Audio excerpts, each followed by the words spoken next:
Well, good afternoon, everyone. Thank you so much for coming, especially on Super Bowl Sunday, but I've been told it starts at 6:30, so we'll have you done by then. And the stars are shining, or the sun is shining on Salim, because we have great weather and there's no snowstorm. So that's a very good omen to begin with. We are so honored, of course, to have you all here, and take a moment to introduce our board members, Hassan Mahmood from Muslims Facing Tomorrow, Salim, of course, you know, Sohail Raza, and of course, I'm there as a permanent fixture.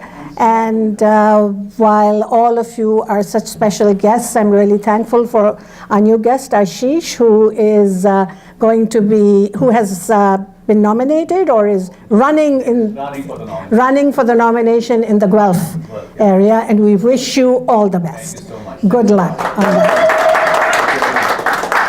And we also have with us a wonderful new friend, Shan Tasir, who is, I have no other way to introduce you, Shan, so forgive me. He is the son of the ex-Punjab governor of Pakistan, Salim Mansur, who was shot and killed by his bodyguard for helping Asia Bibi, who, as you know, has been freed and will probably be coming to Canada. Shan has taken up the mantle of his father.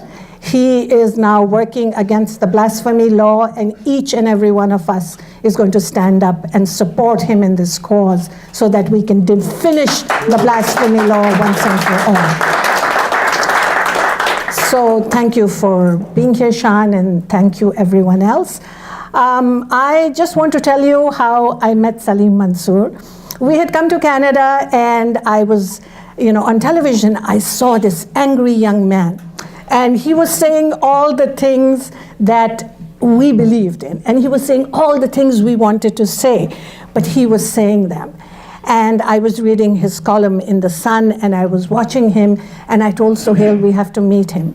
And then, of course, we met. And it has been a wonderful journey of friendship and learning with Salim Mansur, because Salim, for those of you who know him, is a wealth of knowledge. He is a historian. He is so knowledgeable that I can sit and listen to him 24 hours and still feel I haven't learned anything.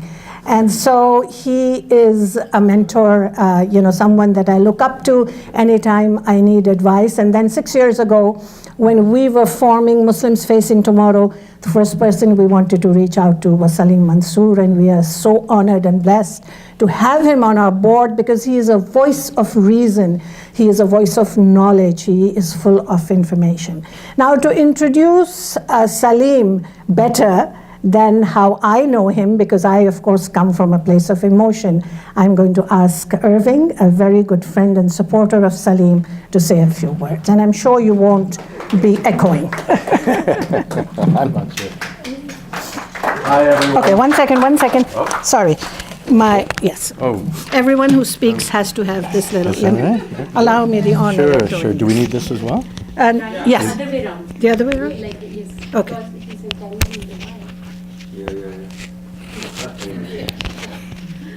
No, you need the bud facing him, right?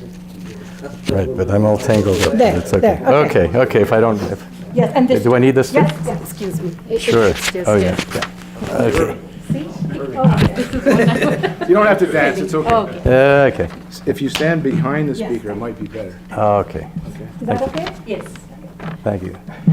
So I'm going to give a little more of a formal introduction, and then say a few words that are more personal. Since first arriving in Canada to escape persecution in his former homeland, Salim as a young man never looked back. To him, Canada was the land of the free. Freedom of conscience, freedom of speech, freedom of the press, freedom to believe and worship as one pleases.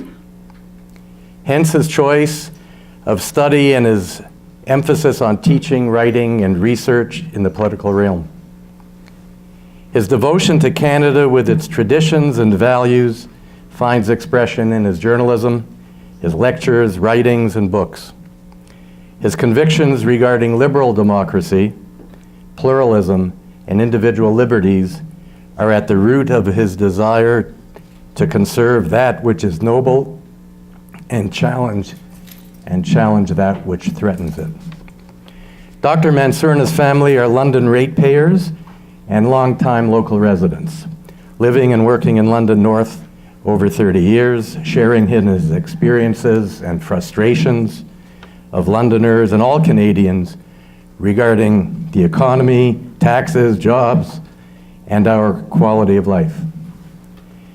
Equally, like most Canadians, the Mansur family is concerned about the preservation of our national identity, sovereignty, and security. An avid supporter of basic human rights and the equality of all before the law, Salim is a vocal advocate locally, nationally, and internationally for those who need a strong voice in their defense. The record of his humanitarian work and the awards he has received are a testimony to his actions as one who walks the walk and demonstrates he will represent his constituents vigorously and without compromise. As a member of the Conservative Caucus and a specialist in foreign and Middle Eastern affairs, Salim will be able to contribute substantially to many issues affecting our relations with our allies and our neighbors, as well as to the concerns about the integrity of our borders and those violating them. Compassion combined with safe practices plus merit-based choices need to be reintroduced into our immigration system, including common sense when it comes to so-called diversity and multiculturalism. Salim is both a strong fiscal and social conservative and a team player who will actively promote Andrew Scheer's agenda, policies, and platform based on conservative principles and the will of the people. The challenge in 2019 will be the greatest our party and the Canadian voter may ever have to face. I met Salim 2004, and it seems to me, looking back, that September 11th was the birthing of Salim's candidacy today. I worked with Salim in the organization called Canadian Coalition for Democracy. It seems so long ago. And Salim was a leading voice, and to be honest with you, the first Muslim that I met and really talked to and understood, and Salim was able to present a different face of Islam to me. I'm a Toronto-born Jew, and I think, and I've introduced Salim to many of my friends in the Jewish community, and he wins them over because what he's saying is so logical.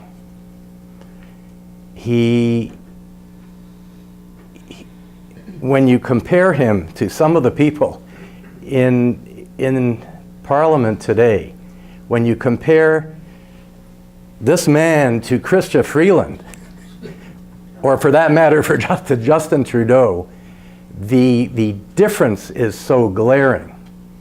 Salim brings with him an understanding. He's not just a political scientist, he's a political philosopher. And he brings with him the understanding of his own background in India and Pakistan, and his desire to see Canada return to its values, maintain its values, and not be led down the road that some of the other political parties would like to lead it. So I now present you Salim Mansur, who I'm proud to call my friend.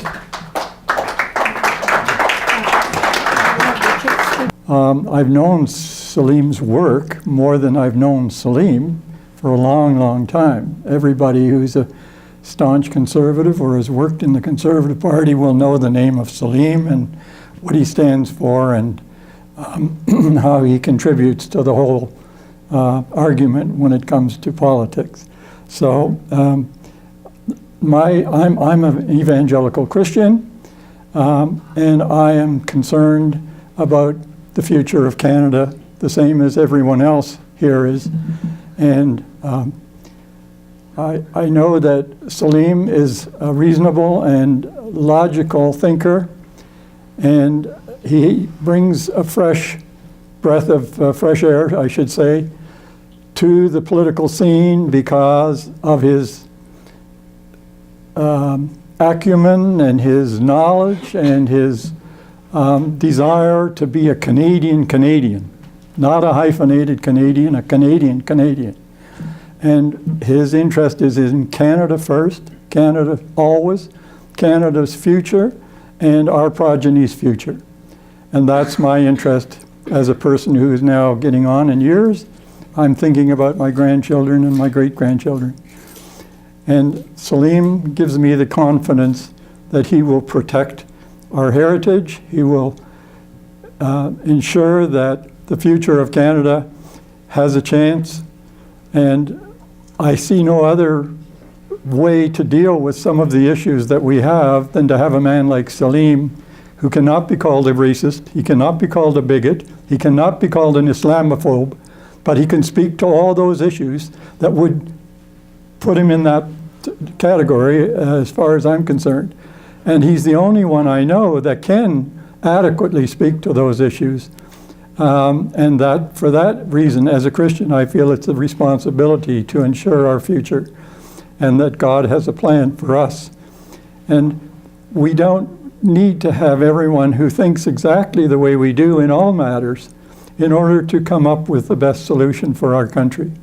And I think we've got to realize that and recognize it, that if I look at history, I look at a God who has chosen Nebuchadnezzar, who's chosen Jurius, who's chosen many other people who were not Jews, were not Christians, were pagans or what have you, to do God's work. Not that I'm saying you're a pagan, please. But I'm just saying, for the Christian mind, one has to think about the way in which God works his plans. And I believe that Salim is in that category as far as I'm concerned. So I'll leave the floor to Salim because he has much more interesting things to say than I do. Thank you, Salim.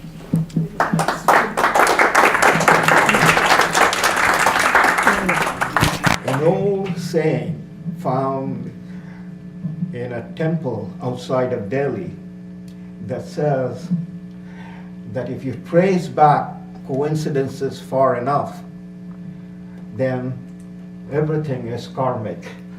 So that is in the sense that there is no coincidence.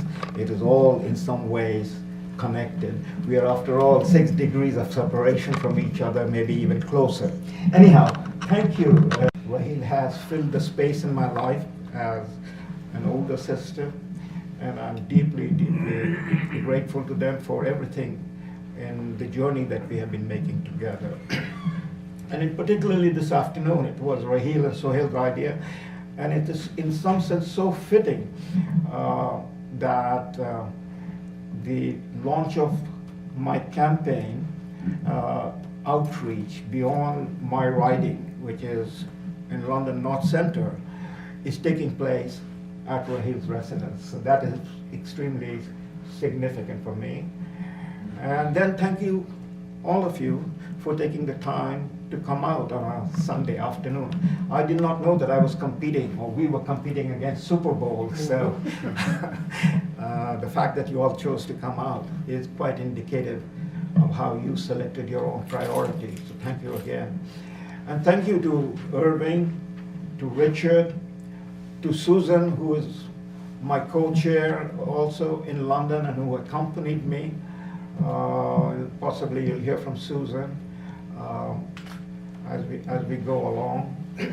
So without Richard, without Irving, I don't think I would be taking a stand over here this afternoon with the intention of being the nominee for the Conservative Party. for the Conservative Party in London North Centre, and hopefully, with the Lord's blessing and your support and the support of others, people who are, in a sense, waking up to where we are as a country, drifting, that I might be able to represent all of you in Ottawa.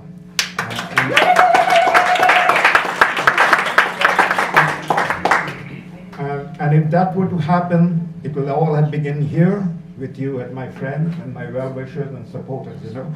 As I tell my students and I tell my friends, since we launched our campaign in London early fall, when our website went on line with the help of Irving, that this is not something that I'm playing in terms of golf, you know, trying to get a birdie.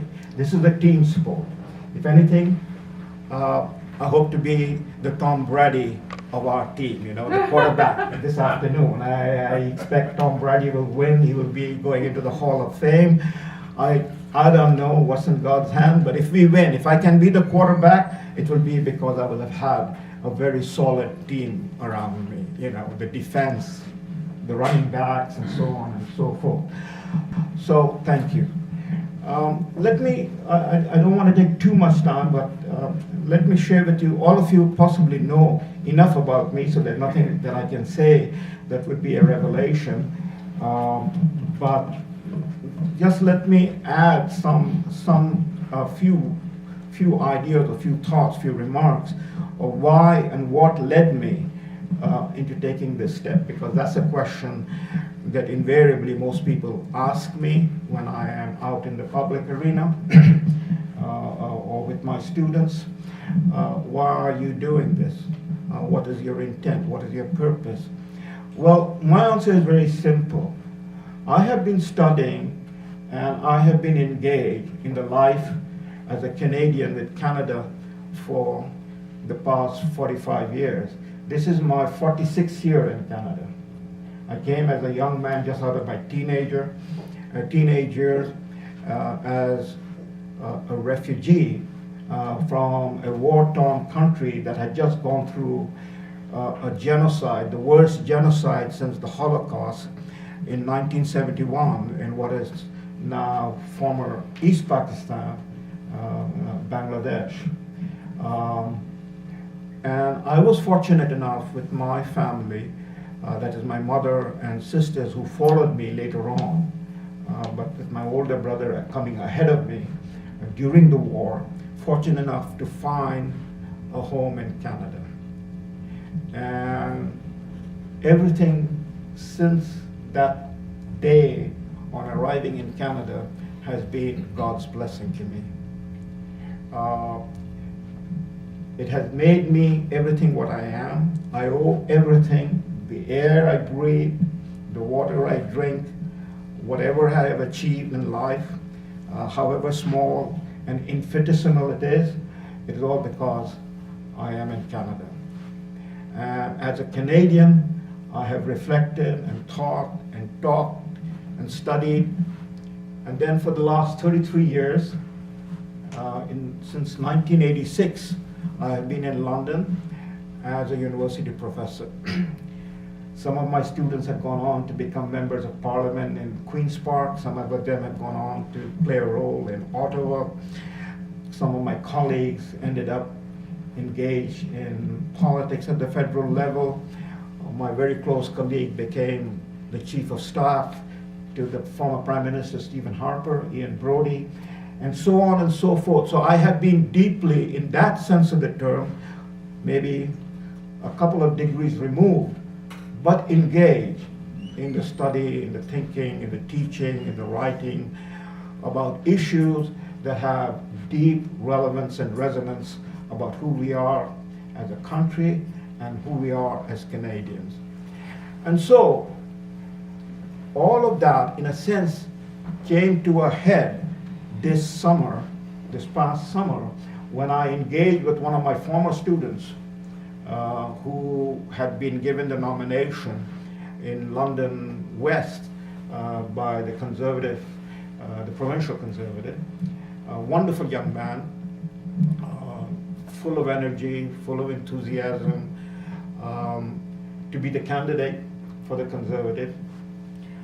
And I campaigned with him door to door, and I was engaged with him right through the summer. Andrew did not win, but Andrew made a mark, and I was with him through that campaign. And it is in that campaign that I decided that I should take a stand in the public arena. I should come out in the public sphere. It is not something new that is entirely that I decided upon, because going back to the 1990s,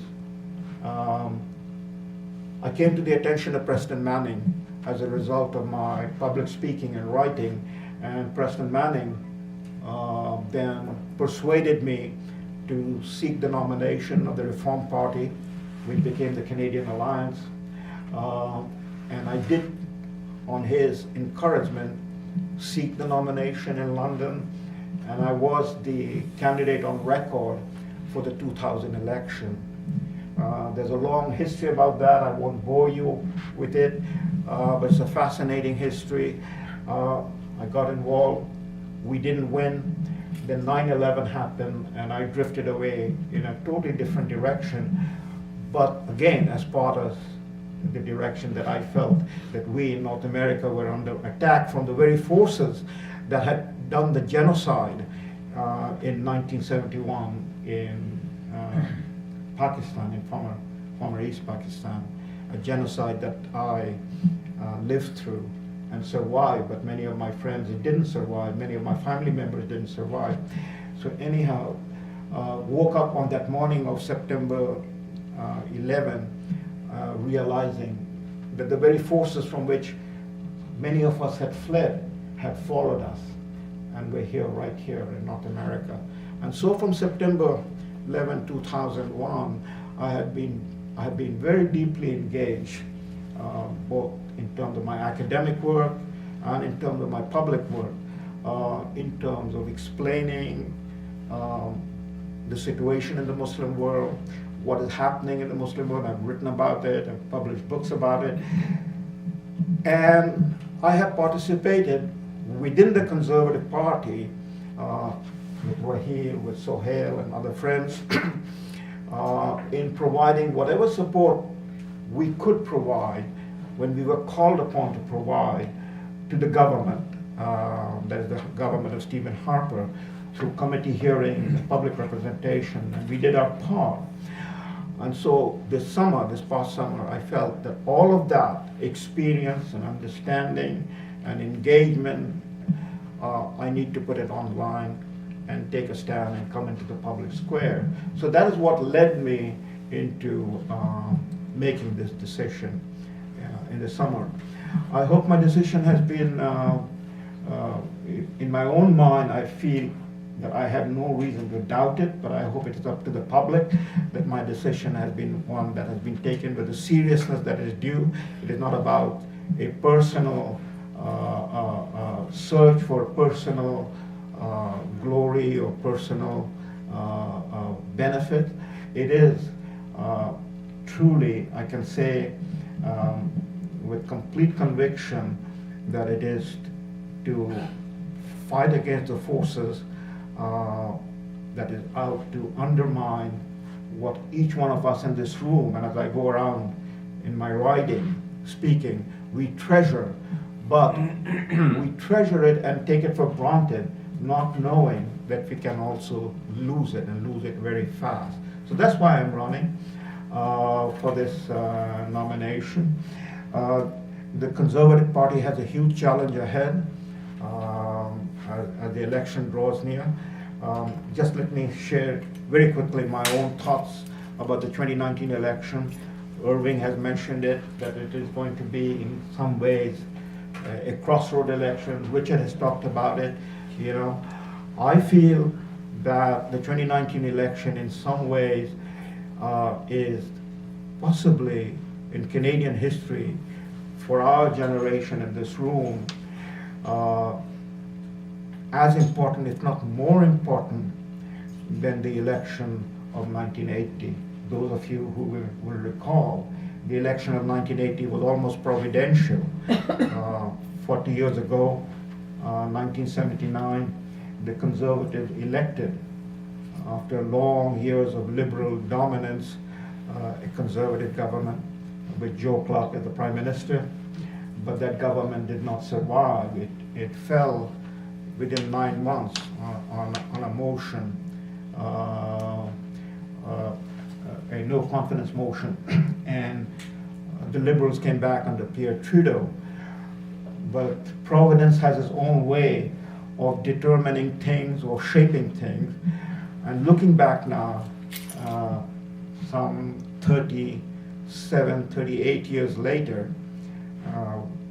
that indeed was a providential election because of what transpired after the 1980 election, the referendum in Quebec, the debate, and it was in more ways than we can recall that if Trudeau had not been the Prime Minister in 1980, we might not have had the Canada that we still have today. So since 1980, there have been other challenges we have faced in Canada. We almost lost Canada in 1995. Again, most of you will recall, with barely 30,000 votes, we survived a second referendum in Quebec. The 1990s was again the struggle of Western alienation and how we're going to deal with Western alienation. That too was a separatism that was rising, but Preston Manning's leadership was about getting the West in. That too is a history that was played out. I was a foot soldier in that history, in that campaign.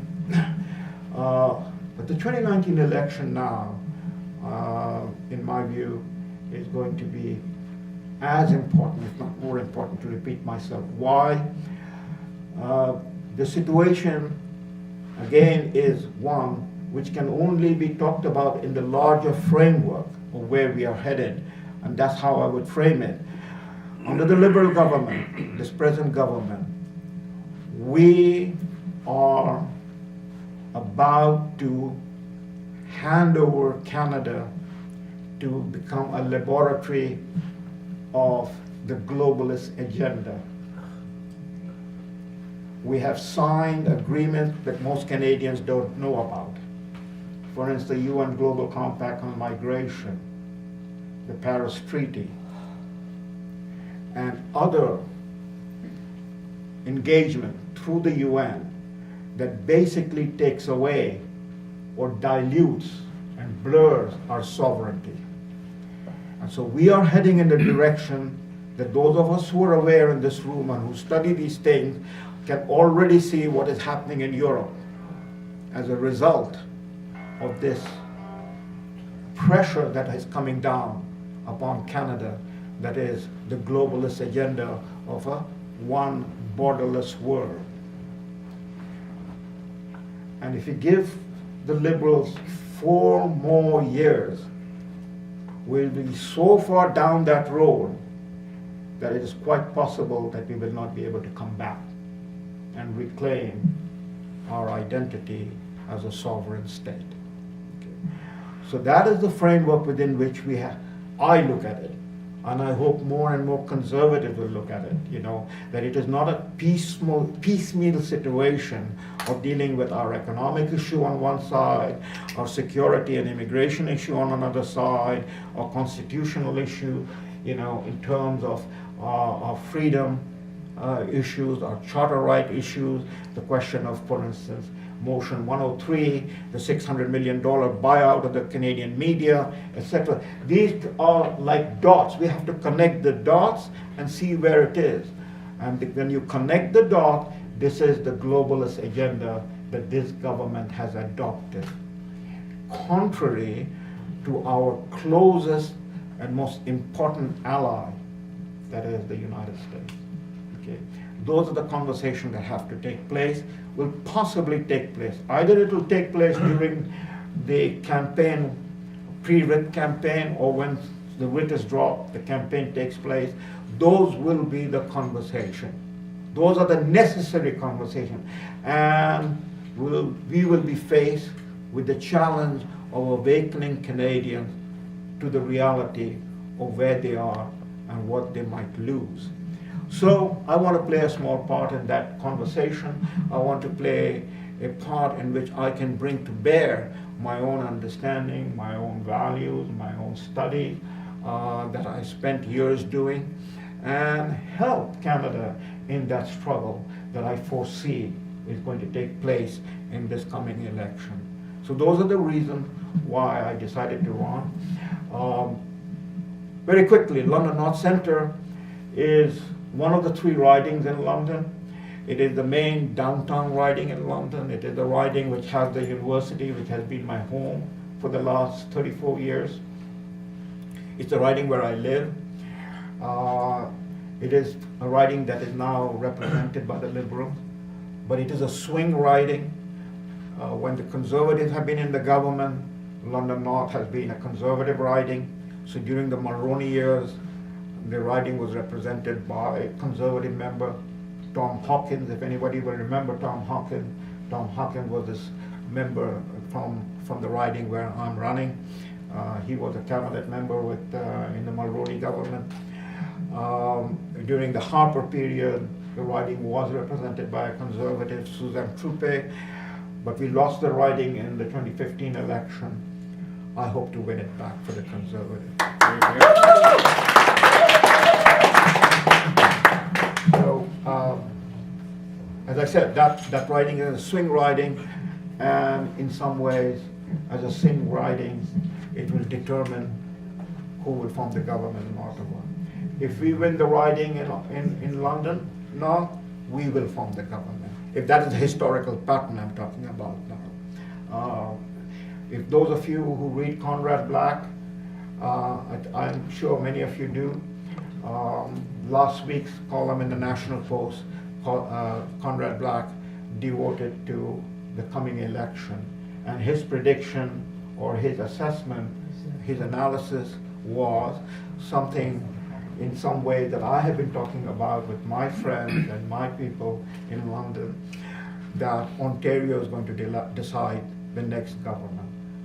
The battleground is Ontario. The reasons are very simple. West of Kenora to the Rocky Mountains, Conservatives will sweep the country. We might have few seats that will be taken maybe by the NDP in places like Winnipeg Centre, but most of the seats in Manitoba, Saskatchewan, and Alberta, the prairie provinces in Alberta, will be swept by the Conservative. This is a no-brainer. BC is a toss-up province. I call it the Lotus Land. So BC will be divided in terms of the split.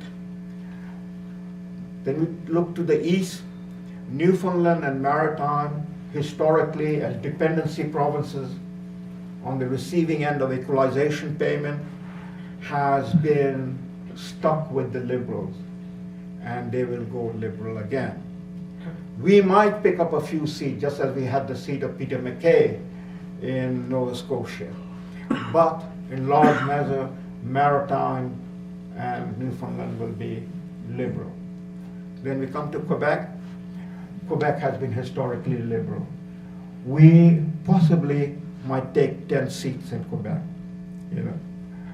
So the battleground, which is Ontario, 108 seats, this is where we are going to decide who will be the next government, who will be the next prime minister. If we win anywhere between 50 and 70 seats in Ontario, then you're looking at a Conservative government, and the saving of Canada from drifting further and further down an irretrievable path of the globalist agenda. So that's the outline. That's Conrad Black's thinking. I think it's the thinking of most people, that's how the things are going to be shaped. The media is against us. The national media is against us. The national media has been bought over by the recent purchase by the Liberal Party, by Justin Trudeau, with a $600 million down payment, which, by the way, is directly from the playbook of the UN Global Compact and from Agenda 2030, which has become now the playbook of the Canadian government. So the media is against us, the academia is against us, and we have basically a bureaucracy deeply entrenched in Ottawa that is driving an agenda that has less to do with Canadian interests and more to do with virtue signaling. So that's the layout. And it is in the layout we have the challenge to present our views and our position. And in terms of where I stand, which is where London North Centre is, I've been out speaking to my students. Students are, in that sense, the most important element in terms of the campaign, the volunteers, and of course, they are the future generation. Tomorrow, for instance, I'm speaking at Western to my students at their invitation on the UN Global Compact on Migration. We will be doing other discussions on the Middle East, on the UN Agenda 2030, and so on. So we have to reach the people, and we have to frame the people the question that I have just shared with you. The framing of the issue is very simple. Are we going to remain a country? Are we going to stand for Canada? Are we devoted to our nationalist agenda between three oceans and the longest undefended border in the world and build upon it?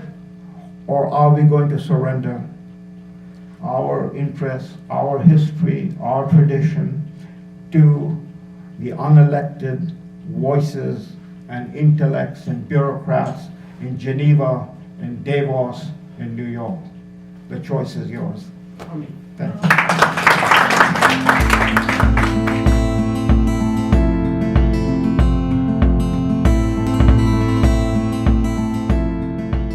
You mentioned what I believe to be the biggest challenge for conservatives, and that is, more than anything else, the media being against us and us not having a real live conservative platform that we can use, because every single word we know in terms of CBC, every day there's a story, another, and I'm not being non-empathetic to refugees. I mean, obviously here I am being politically correct, but in terms of, we have a sob story every day, every word that is chosen takes that position and amplifies it. So my first question would be, in terms of how do we get to people, and I just wanted to, before I finish that question, I wanted to just say something. Irving said that they can't accuse you of being an Islamophobe. They've accused Raheel of being an Islamophobe. I mean, we know that it's not about logic or reason. You could be a practicing devout Muslim, but if you don't follow what they prescribe as being the Sharia or Islamist position, you're already behind the eighth ball. So my first question is, how do we get your message out? Number two, the most important thing is that you have a youthful, really strong campaign. Nobody's going to, I believe, really win this campaign unless they bring young people and millennials on board. We are an old party with old people. I can even see with my own millennials, like how they have to just struggle to get their positions across. So that would be my second thing. And how much of who is going up against you from the Liberals would be, those are my first three questions. So, stay tuned. Well, Vivian, you have a lot of elements in your question or in here. So if I may unpack them, let me unpack them from going from bottom up. I am looking forward to the conversation that will follow the liberal smear. The liberals don't have any arguments. They have smear. And so that's what they're going to do. They're going to smear not only me, they're going to smear Andrew Scheer. Okay. And I look forward to that conversation when it comes to me. And that will give an opportunity to get out who we are. And I'm confident, I mean, that the majority of the people in Canada are conservative, except they don't know it. It is to awaken them to what their inner instincts are, that they are conservative. And I can speak to that in very practical terms, and you know, it is from the ground level, from the trenches. I had been speaking to my students in settings in the university and outside the university, as they have invited me since my campaign went public with the website. And without going too much into the details, one of the questions that I posed to them is that in terms of identity politics, where do you stand? Because that now has become the issue, was always the issue, but with Justin Trudeau, this has become not only the talking point, this will be his way of framing the conservative. I don't want to get into character assassination of Justin Trudeau or maligning him, but it seems to me that Justin speaks, either he knows what he's speaking about, or he is a master of misspeaking things. Okay, so for instance, he's talking about diversity is entropy, diversity is a strength. This is on record. Diversity is entropy. He was actually trying to say how diversity is Canada's strength. But I just have to quote with Justin Trudeau, diversity is entropy. Yes, Mr. Prime Minister, diversity is chaos, is disorder. It is the fragmentation of Canadian identity. Because that's what entropy is. So I asked my student, what is your sense of identity? And you know, I come out of the room and without any disagreement, my 21-year-old students, that's the average age, they are all Canadian, they're Christians, they're conservative, except that nobody has told them that. When I tell them that, when I invite them to stand with me and say prayer together, I see the response in them. So, we have to take back our identity. We have to take back in the public square who we are. And we have to speak about Canada. You see, not as Indo-Canadians, not as Jewish Canadians, not as whatever, Muslim Canadians, as Canadians. And on that basis, we will win the argument. Okay. Sorry, I just have to, if I can just make a suggestion, and it's a public relations suggestion, but every single time that you are meeting with your students, or that you're doing a lecture, or anything, if you can arrange to have that video, so you have a huge range of videos, of questions and whatever, the biggest issue that you are going to face, I'm sorry, I think, you can have the best message in the whole world. We can, as conservatives, if we can't get our message out, if we can't get our sound bites out, if they take words and they play, I know even from people who are very educated, very informed, they don't have a clue about M103, they don't have a clue about the migration. I'm talking about people who are at the top of the food chain in terms of organizations and all that. They look at me like I have just arrived from another planet. So the point being, and I know we have podcasts and I know we have, but we don't have one place that is like conservative central. We blew it in terms of some media.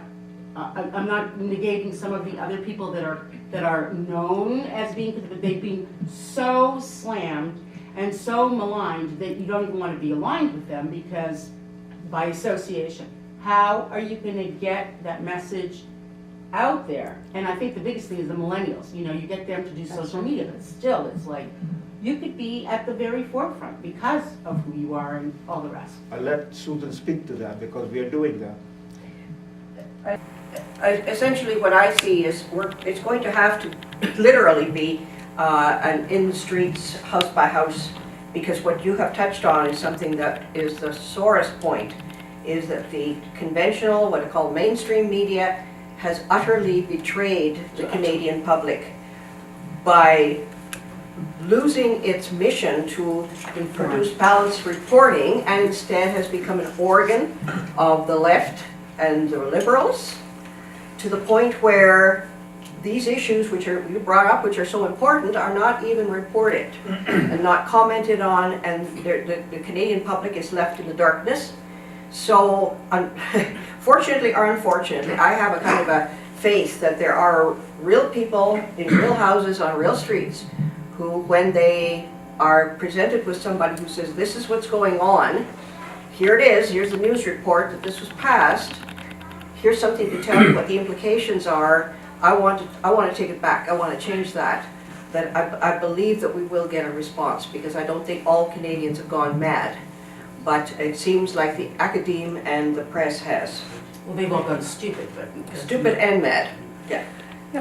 Well, we are, and Susan is part of it, we have a team in London, and our main players in London are the students on my team, and we have been making YouTube videos. We are on the social media, so if you want to go, just for your sake, Vivian, if you are curious about it, all you have to do is do Salim Mansur on YouTube, and you will see the run of media of YouTube that have already been produced. We're trying to raise more funds so that we can produce more on specific questions, like on UN Global Compact, on Agenda 2030, on multiculturalism. We are doing those things on foreign policy, on gender politics, and of course, the social media, Facebook, Twitter, etc. But we have to do more. There's no question about it. We have to do more. We have to raise funds, and we have to reach out to the public that are not being informed by the mainstream media. I think you have a very tough time ahead trying to get a youth vote. It's going to be extremely difficult. You know very well I have a extended family. Believe me, all my nephews, nieces, and their friends, whenever we discuss politics or the election, they look at me aghast, like a Martian, for some of my views. So anyway, what I was trying to say, and you know it's a very rich vote bank, so I think you will have to concentrate on that. My question actually is, you gave a very nice presentation or survey of the likelihood of the coming elections. The direct question I would like to ask is, do you think Maxime Bernier and his faction of the party now, will it have any impact on the election, and will it affect the chances of the Conservative vote? Absolutely. Maxime is a friend of mine. He knows me very well. I know him very well. We were together in May in Montreal, where he was attending a conference which I was participating in, the Civitas conference. And there was no indication of what Maxime was going to do in August when he did what he did. Anyhow, if I had an opportunity to sit with Maxime, I would then share with him my thoughts on what he has done. And in doing what he has done, if he is in any way successful, then he will be giving Justin Trudeau a second term. And I think most people on our side of the aisle, on the Conservative side of the aisle, whether we were friends of Maxime, whether we supported him in the leadership campaign, as you know, he lost the leadership campaign in the 13th round by a fraction of the vote. So whatever be our personal views about what happened and what led to Maxime jumping the shark, most of us on our side of the aisle, right across the country, we are the survivors of the wilderness years when the conservatives fought each other. In 1993, the Mulroney government collapsed from having 2 terms of majority government, the largest majority in Canadian history. Mulroney's 1984 election was with a majority that exceeded John Diefenbaker, going all the way back to 1956. So 2 majority government, and it was reduced to 2 seats. You know, Jean Charest in Quebec and Elsie Vane in Nova Scotia. This disaster was precipitated by what happened in the 1990s with Western alienation leading to the formation of the Reform Party, and the Quebec alienation, which was the Quebec side of our coalition with Lucien Bouchard and the Bloc Québécois. And we were reduced to 2 seats, which gave the Liberals a free ride for back-to-back-to-back majority under Jean Chrétien. You know, I was there.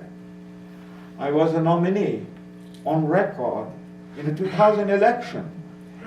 And Jean Chrétien won his 3rd majority, you know. So we had to do what was demanded of us, what was logical, what needed mature leadership from each one of us. I went to the 2003 Progressive Party convention, and I voted for Peter MacKay with the understanding that Peter MacKay would join with Stephen Harper to unite the right. So we did the things that we had to do. And we repaired the party. We became the Conservative Party of Canada, and we won the 2006 election. It was a minority, but we won. Then we won the 2008 election, again a minority, and then we won the majority. The point is, the media is going to play up Maxime Bernier, not the Conservative members, rank and file, and people down the country. You will be reading about this in the National Post, you will be reading about this in Globe and Mail, in Toronto Star. They are going to try to do the best to drive the wedge among the Conservative rank and file and among the voters who will be looking towards the Conservative for the leadership that the country is demanding from what the Liberals have been giving. Okay? So the challenge for each one of us in this room, in this country, is to take with a big dollop of salt the media misinformation campaign that would happen. It's already happening. You can see the amount of space that the media gives to Maxime Bernier. So while Maxime Bernier is a very attractive and charismatic personality, you know, he's a Quebecois, but as he presents himself, he's a Quebecois from Alberta. You know, he has a charismatic presence. He speaks very well, but I don't think deep down in the heart of the people who understand Canadian politics that a vote for Maxime Bernier is any solution to the challenges Canada is facing. So I don't think Maxime is going to be a factor. I think my own prediction is Maxime will be fighting tooth and nail for his own seat in Beauce. Whether he wins that seat is a question mark. Salim, you were mentioning about the domination of a left or an extremely left of left viewpoint in mainstream media. We see that south of the border as well.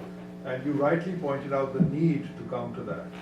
Is there a game plan or a roadmap to actually counter in the space of the intelligentsia a non-left narrative? And if so, what is that? Because I understand that you said there's a need to do it, but exactly how are you going to do it? Well, I can't speak for the party. You know, that would be up to the people in Ottawa and the leadership. I'm confident that they have a game plan.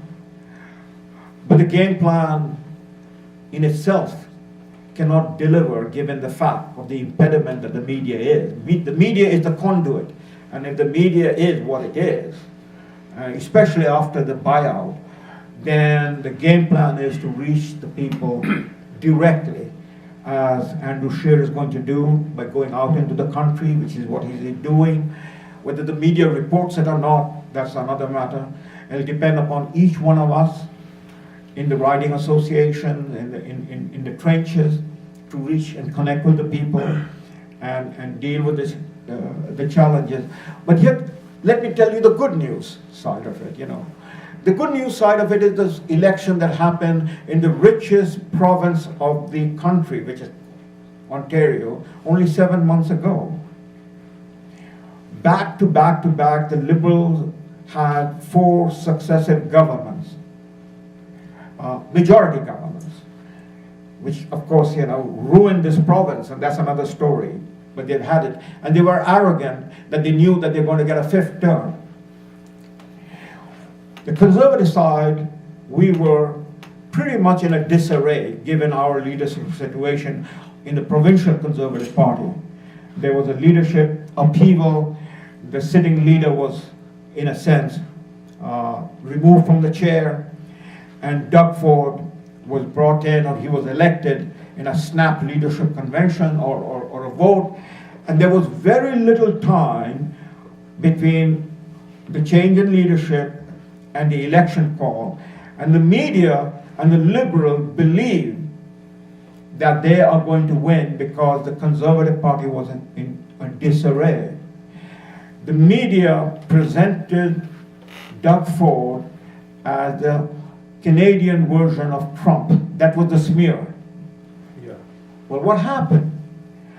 What happened was the Liberal Party was not only swept, they lost their official status in the province. They don't have an official status in Queen's Park. You know, they were swept. NDP that thought that they might edge in to form a minority government, they made no gains. It was a thumping majority for the Conservative. Now, how did that happen? And that's the good news part of it. The good news part of it is the public is awakened. The public is recognizing that smear is not a substitute for analysis, for serious discussion and serious conversation. And we won.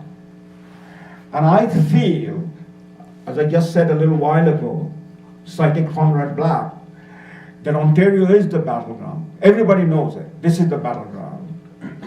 The results of the June 7 election opens up a whole new understanding of the dynamics at the ground level. That the media, while it is, in a sense, the Goliath or the elephant, but the media is also very weak. They have lost their credibility. They have lost their credibility, particularly with this purchase of $600 million. And that's the thing that we will be hammering down the way. That it is the person who pays the piper calls the tune. We will be taking that message down the road. What you can say as a Muslim, we cannot say it. And I paid a very high price trying to say something that I had in mind. I just talked about it now. 2 weeks ago, the Toronto Star was saying there is a 50% increase in hatred against Muslims in Canada. But nobody is saying why there is this kind of hate. Just last week, a Syrian refugee in Kingston, I don't know if you read about it, the way he was talking, a refugee sponsored by a church, we are paying for everything. And he was complaining about the police coming to his house. Did you read about this? Okay. What we would like to see is people like you and a group of people responding to these Muslim people that are giving a wrong message. And every week we are seeing a new claim about Muslim people, and wrong claim. One soccer team who doesn't want to play with another soccer team because there's 2 girls in the other team, etc., etc. I can give you hundreds of examples. I wrote 10 letters to Dimano in the Toronto Star. She never answered, she didn't read it, I believe. Is there a way that you can do something, you and a group of people, and answering this kind of claim? The one who wants a special fridge in the factory because they want to put the halal in a different fridge, not with the other one. Hundreds of examples I can give you. Well, we can add to those examples. My hundreds also. Raheel is here, I'm here, so it is not the examples that you have to give. The situation is, again, let me explain it to you sociologically and politically in a nutshell.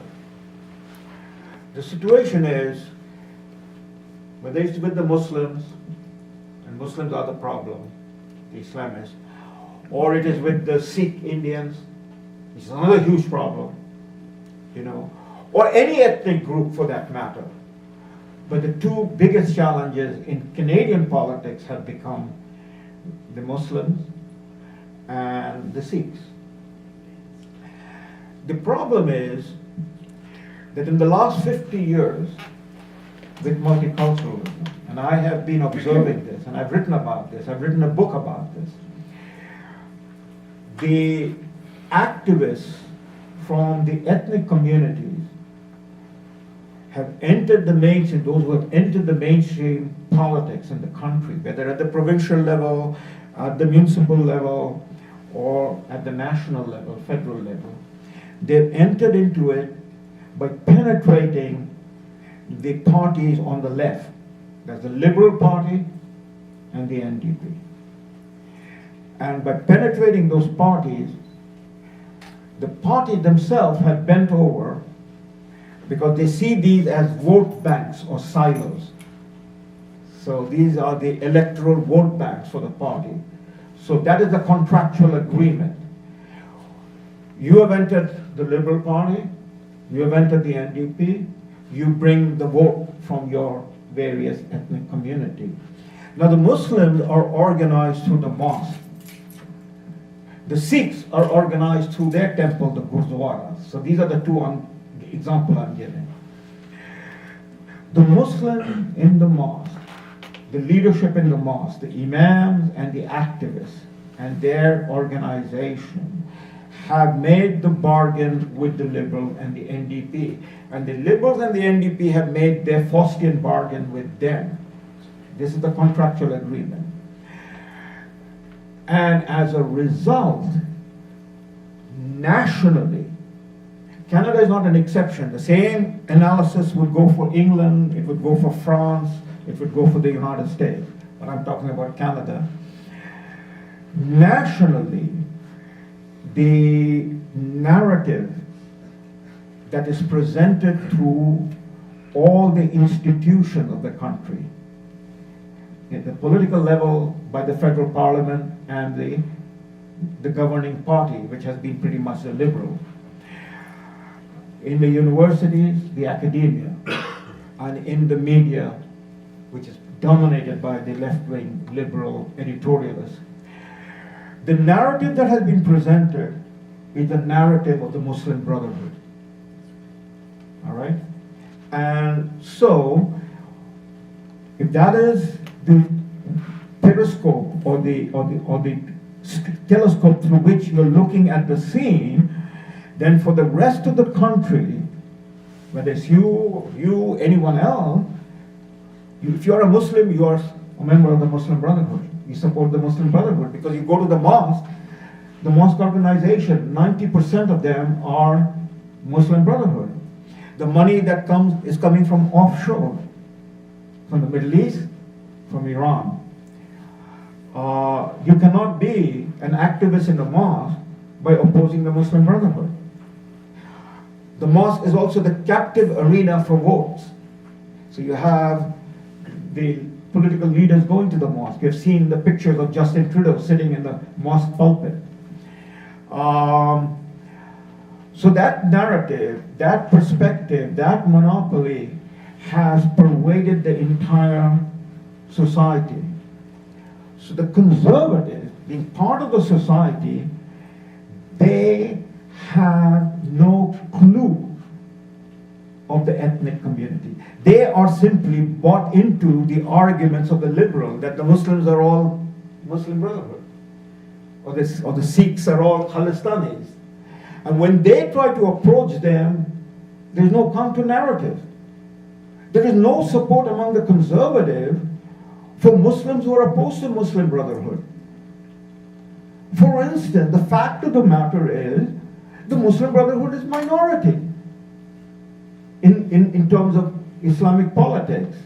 You know what is happening in Egypt, you know what's happening in Saudi Arabia, you know what's happening. People are struggling against the Muslim Brotherhood. And here we are in the Western democracy, Canada is a G7 country, we are in full embrace of Muslim Brotherhood. So I, as a Muslim, I'm just giving you an example, I, as a Muslim, a common citizen working in a grocery store or, driving a TTC bus or what have you, how dare I challenge this narrative? Because if I challenge this narrative, I'm challenging the government of Canada. Ikra Khalid is sitting in the parliament representing the Muslims. Omar Al-Khabra is sitting in the parliament as the parliamentary secretary to the Minister for Foreign Affairs. How dare I speak?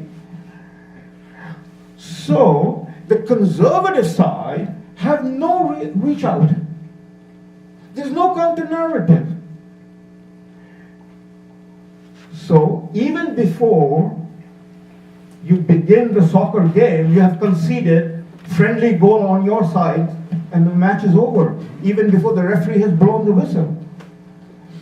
That's the problem we are dealing with. That is, those of us who are opposed to Muslim Brotherhood and that agenda of Islamism from the bottom up, we are doing it in isolation ourselves. We are doing it with support of people like Irving. We are being invited and yet nobody pays attention to us. I wrote 15 years, I was a nationally syndicated columnist for the Sun Media before they was bought over by Post Media. I was just an isolated voice and they terminated my contract because of the amount of letters that would go to the editorial board, threatening them with libel. They tried to have me expelled from the university. These are all documented, Nicholas. All right, so why did it happen? They took Ezra Levant and Mark Stein to court. I've written about that in my book. Ezra Levant and Mark Stein are personal friends of mine. The people who took Ezra Levant and Mark Stein to court, the Canadian Islamic Congress, and Muhammad al-Masri, who was the president, dining and coddling the Liberals and the NDP, they wrote to my university to have me expelled, and they were going to bring hate charges against me. Now, it didn't happen, because my president protected me on the Charter of Rights. However, the answer is, they blinked, not I. I was ready to go to the court. Irving is sitting here. We had lawyers, remember, Stan Fisher and all, who were ready to go pro bono with me to the court on hate charge. All right? They blinked. Why did they blink? Because they didn't want Salim Mansur on the dock with Muhammad al-Masri accusing Salim Mansur of being anti-Muslim. The optics would go completely against them. I knew that. I was ready to fight them. They blinked and they walked away. But where was the Conservative Party coming out to help people like me? So this is where I think the education process is. We have to take the counter narrative, which is the narrative of the common people. There is Sean Tasir sitting there. How many Canadians know that the leading politician in Pakistan paid with his life in defending a Christian woman? In Canada, everybody knows that the Muslims are by definition Muslim Brotherhood because they're watching Ikra Khalid and Omar Al-Ghabra and a whole lot of them, right? Whining and dining with our Prime Minister. And here is Salman Tasir, and he's not alone. He's not alone. All of us have risked our reputation, our lives, our thing to fight this battle since 9/11. The mosque in London pronounced their fatwa on me that I'm an apostate. Now Sean would know what that means. If I am in Pakistan and the mosque pronounced that I am an apostate, what would happen to me, right? I'll Exactly. clarify, it's a murder code. It's a call. It's a murder code. Yeah, it is a Fatwa is a nice murder. word. Did you try to write to the Toronto Star or Globe and Mail? As I tell you, for 15 years I was a national syndicated columnist. I've written about this, not personal. I don't want to talk about it personally. I'm talking with my friends over here. This is not a national campaign issue. You asked me a question. I'm giving you from personal experience. Raheel is in the same situation. Sohail is in the same situation. You know, we are being slapped with libel law. We are being slapped with slaps. We are standing up to fight the Islamists. This is a global struggle. To fight the Islamists, to fight the Nazis, to fight the communists, you have to know who they are. But if you are going to wine and dine the Islamists, the Nazis and the communists, then how will the common people fight you? Yeah. We are in that situation. Elizabeth has a question. Question over here. Yeah. So, working in the airport, it's one of the most diverse places. And speaking, I love politics, so every minute I get a chance to speak to a passenger or a colleague about it, I do. And I'm amazed how many potential conservatives there's around. People are so frustrated, so fearful, but because of politically correct. But now they're moving beyond that, I'm finding. And the youth around me there are so many conservatives. I'm shocked at how many. But it's true, it's knowledge. And just like, what was her name, Alexandra Costa down in the States, how she won is knocking on doors and just talking. That's probably the only way here, speaking to an individual on a one-to-one basis, because they do lack knowledge, they want to learn, and they want to know more. I've spoken to Muslims from Brantford and Brampton who are really angry and are actually conservative as far as I'm concerned. So it's the information, but it has to be done through the youth. There's an awful lot of them. Somehow they could be organized more because they're wanting to do something. And also, you know, just talking. Like if you knock on doors and speak to people, answer their questions, because you're very good at that on a one-to-one basis. Thank you, Elizabeth. And we depend upon you and your support. And one of my friends, I don't know, Hassan or someone, when I walked in, asked, maybe it was Michael, that we in Toronto, what can we do for you in London? And that's a general question. So what you can do, what Raheel has done this afternoon, in a sense, bringing me here and having this gathering and launching this thing out in the public in Toronto, which is 200 kilometers from London. The reason is very simple. We have to network. We have to connect. We have to raise funds. You know, raising funds, networking, and connection cannot be simply limited to the Writing Association. You see, the words have to go out. We have to win the battle of the narrative. We live in a world where narrative has become the issue. Whose narrative will prevail? Look at it. When I came in 1974 to Canada, the narrative was about Jews, Holocaust, what we have learned, and we must never repeat it. 45 years later, the narrative is BDS, Israel Apartheid Week, you know, Palestinians are victims, and it is a complete flip over in the universities where I studied as a student and where I have spent 34 years teaching. So, if we do not fight the narrative, this is where the conservative will have to take the leadership that, you know, we have our narrative. We have to talk about our history, our tradition. You cannot expect an immigrant arriving here.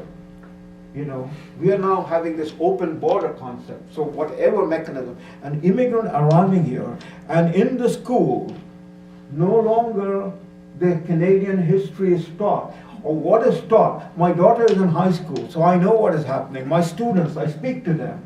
What is taught is a history that is counter-narrative to the traditional history. You know, so what's the result? In Wilfrid Laurier, the statue of Wilfrid Laurier is being torn down. in Kingston, at Queen's University, Johnny MacDonald statue is being torn down. Our roads are being renamed. We have abandoned our history. We have to talk about that history. Johnny MacDonald was second to nobody in terms of world statesmen. Johnny MacDonald, born in 1815, died in 1891. His lifespan, the Victorian age, was a contemporary of John Palmerston, of John Russell, of William Gladstone, of Benjamin Disraeli. These were all the prime ministers of England. This is the Victorian age. Johnny MacDonald was second to none of them. Do you hear about talking about him? We're going to replace him on our $10 bill. This is the status we have come to. We have now on a $10 bill a face of a woman who nobody in Canada knows what it is unless you Google and find out who that person is. Not to take anything away from her. But where is Johnny MacDonald? Sir John A. Where is our Lord's Prayer? Where is our history? I'm a Canadian, you know. My family, my friends were butchered. I was born in India, my father was born in India, my mother was born in India. Their generation were butchered in the partition of India in 1947. Both sides, Hindus and Muslims. And then, within a matter of less than 2 decades,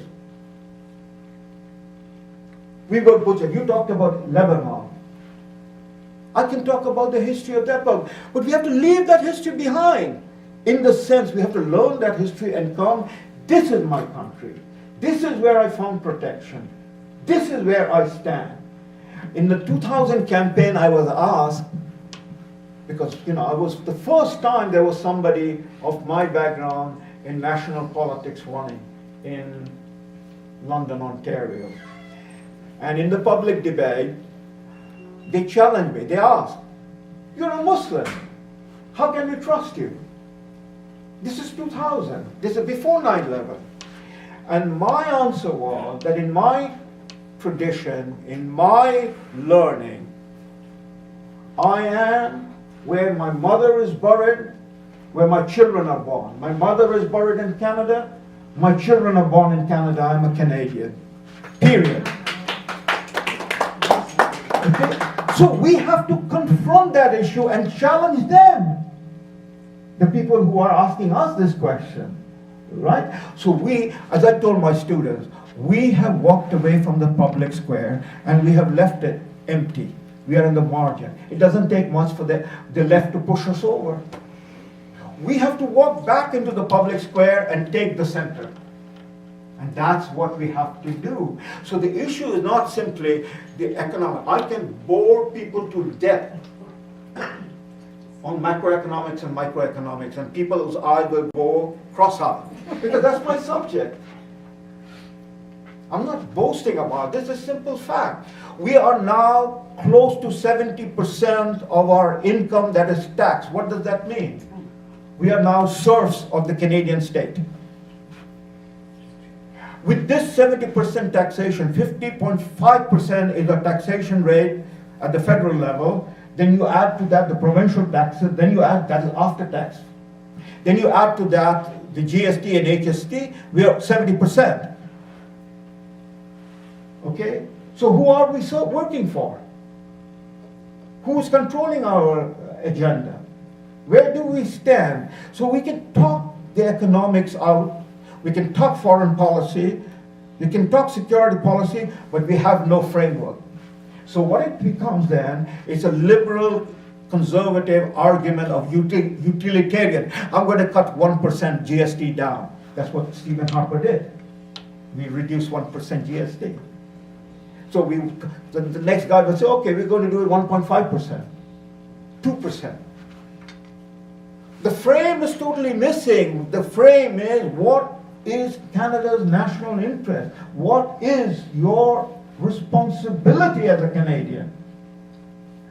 You see, and that is not an economic question, that is not a political question, that's not a foreign policy question. As I again repeatedly tell my student, culture is upstream, economics, politics, and everything else is downstream. You lose your culture, you've lost everything else. Okay. Matt. I have to say that I've listened to a lot of speakers in my life, but your presentation here was the best I've ever heard. And to the point that I wish our leader had the passion and the courage and the ability to stand up and the grit that you're showing here right now. And if he could do that, we could win. So We will win with our leader. We will win with our leader. I wish you were the leader. That's tomorrow. Don't get I have no such ambition, but we will win with our leader. One more thing. Yeah. Now, you were talking about strategies to get the message out, right? And you've heard of James O'Keefe? He wrote a book, Pravada, okay, American Pravada. And his point was that because of the society we live in, you know, sound bites, yada, yada, you have to be quick. The video is about 100 times more effective than the written word. Absolutely. So this video should be provided to all EDAs in the local area and transmitted out. Now, it should be edited a little bit. Because you don't want to, you know, but I thought it was sitting terrific. right there. Yeah, so you're gonna have, this gonna be available at some point? Yes. It's on MFT's It's going to website. go on the It's gonna be on your Muslim Space website. and Tomorrow website. Yeah. His Okay. website and our website. Okay, so, you know, distribute it out and then we'll do the same. Yeah. Matt, let me tell you one thing since you raised the issue of our leader. In my opinion, our leader is the antidote to the Bollywood actor Justin Trudeau. We cannot afford to have more Bollywood actor. Our foreign policy will be a foreign policy that restores the dignity of Canada as a G7 country and not a Bollywood foreign policy. Vivian has had a. Well, no, it's okay, Shirley, and I'll go after Shirley. So I agree with so much of what you're saying, but we need to get it out. And the video, if you have a long video, it doesn't work. You have to have a sound bite. So it has to be broken because there are segments to what we've been saying here. Break it up into segments with a title that's catchy, and we can then send out. The other thing is that we have to be able to use the social media, especially Twitter, and send out the URL for the different segments of the video, different places. And nobody in this room is under the age of 125. And they should be here. So wherever you go, we need to bring students, young people, millennials here, and we have to start creating an army of millennials. There is not a lot of them, but we need to get them and grab them and put them here. 100%. And my team is the millennials.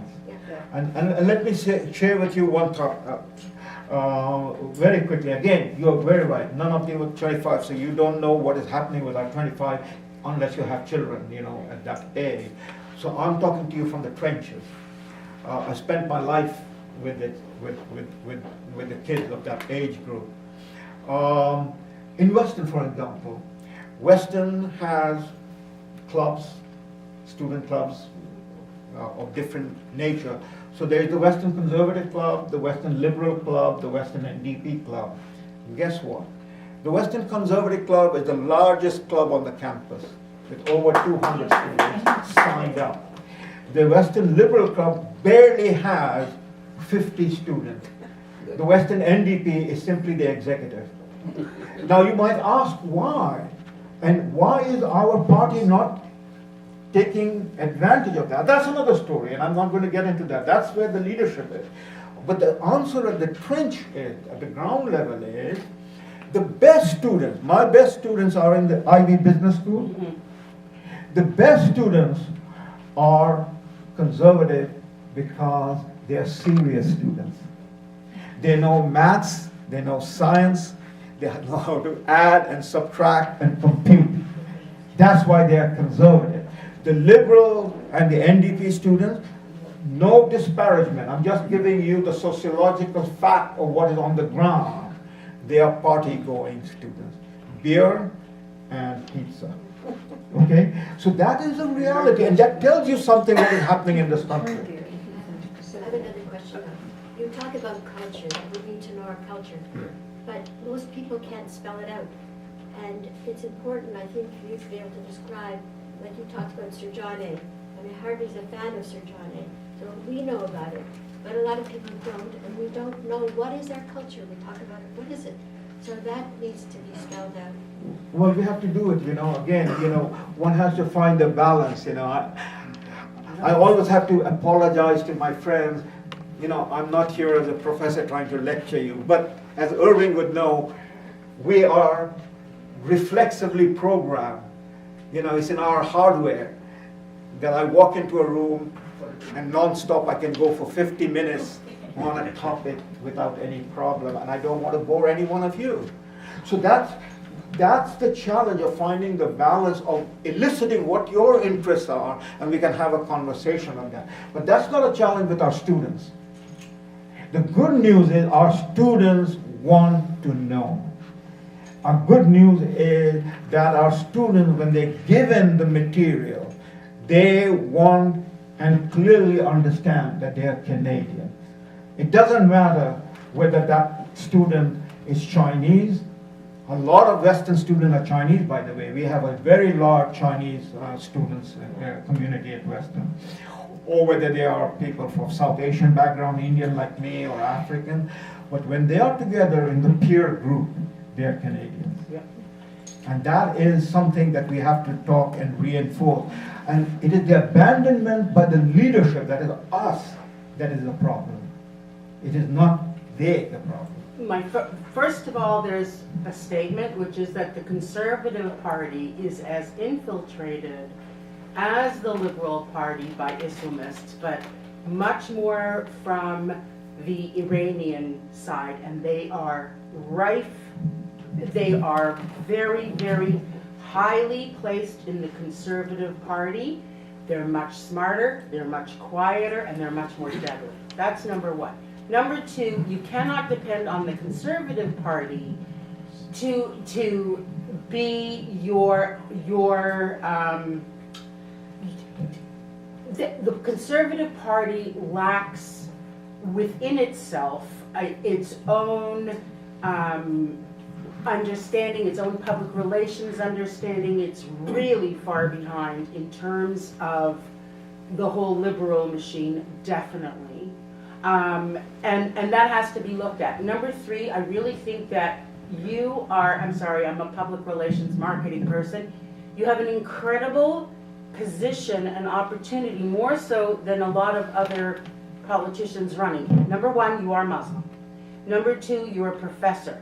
Number three, you're a professor in a city that has a very prestigious, very well-known university. And honestly, I mean, if I was like doing the behind the scenes, I would create an entire guerrilla campaign. You're unique within the party, and you absolutely have to exploit that. Number four, in terms of the way that's going with the Scheer, and if they don't promote it as the quartet of the four of them, it'll be an issue, because he does not have, whatever it is, Mr. Pretty Boy is very charismatic, and that's what he's going to be trotting out, and that is really at the bottom line. He's the guy who brought in legalization, blah blah blah. These are real issues. You've got such an amazing opportunity that is unique to you that really has to be exploited, and you really could be the forefront. You have a relationship with Jordan Peterson, who's like already an international megastar. I mean, these are things that you have that others don't, that really you have to exploit, I believe. So. Can I add just one thing? We should, as a group, write to our leader right now and say, when is this man going to be nominated? Mm-hmm. Good idea. Because the sooner he gets going, the better. And there's been a delay and muck up, and as you said, where's the party? The party can't seem to organize two-car parade. They can't even walk down the street. Rahil can draft something down and we can all sign it. Yeah. Well, depends if Richard thinks it's a good idea. There's a lot I'm not saying because there's a lot we're already doing. Okay. I can't speak openly about it, Right. but I can sympathize with these remarks. I am 100% in agreement with you, but we are doing a lot behind the scenes. Can you let us know? I mean, Raheel knows, but I'm very immediate, I'm very driven to do things Yeah. immediately. Can you let us know when we can just like send out an email, like all of us? Anything more than 14 they have to take seriously, so there's more of us than that in this Yeah, room. well, let's Thank you. get together, let's get our names and communicate because I've been at it for 40 years, so I have an idea what's going on. If And I you- think that we're looking for talent. There's a gentleman there I'm looking at who I know can help us a great deal, and I think we can help him too. So, I mean, this is what this meeting is all about. Let's make these connections and let's communicate and share our ideas. As a call to action, would all of you agree if I gave your emails to Richard, who is sort of handling this? Would you be okay with that? Yeah. Okay, so Richard, I will send you the contact information for everyone who was here. So Hale, will you remember? Because I can't. I've got it. Okay. Before we break up here for the formal part, I want to welcome and introduce Tom Varghese, who is the Conservative candidate for Mississauga Malton. And a very old friend of ours. I believe after having heard Salim and everyone else, that we have a lot of power in this room. We have a lot of potential in this room. And we can't let this just go. This wasn't just a gathering, as a social gathering, but it was also a call to action. I think each one of us can do something. I like the idea of writing whenever Richard says so. So under Richard's guidance, we will all do whatever needs to be done. And we are here to support you, Salim, and we are here to do whatever we can, yes. Yes, Ashish. Well, okay. Thank you, Raheel. Thank you so much for inviting us and being such a wonderful host. It was a pleasure listening to you, Dr. Salim. And I also have kind of faculty background, so I understand where he's coming from. It's amazing. And I feel when you talk about diversity, I think this is the kind of diversity we need to save Canada. Okay, and also know that we are missing Super Bowl, but I can miss every Super Bowl if it comes to saving Canada. So I think our priorities are right, and I feel that we'll do great. Thank you so much. Thank you, Ashish. Yeah. Thank you so much. What I would suggest is that someone write a draft, like a memorandum, to be basically sent out to all the participants here, signed, and then re-forwarded to whoever's in charge of. We'll give it to Richard and then he knows. If we all sign it, that is more effective. There's two ways. You can do it individually, or you can take one I letter think it and you can put all the signatures on it. Yeah. And that has a little more weight, Yeah. because that'll definitely get word. Yeah. Would you be willing to write the memorandum or the letter? Sure, yeah. Okay. Okay, before we end, we have Tom Varghese and Ashish, and Salim, of course, is from out of town, but we'll keep meeting them and more candidates so that we can have a firm grip and an influence on what they have to convey. And also, if all three are elected, make sure that I get posted as an ambassador to some Switzerland or somewhere. To Cuba, yeah. Thank you very much, everybody, and please continue with the refreshments and keep at it at Salim till he convinces you.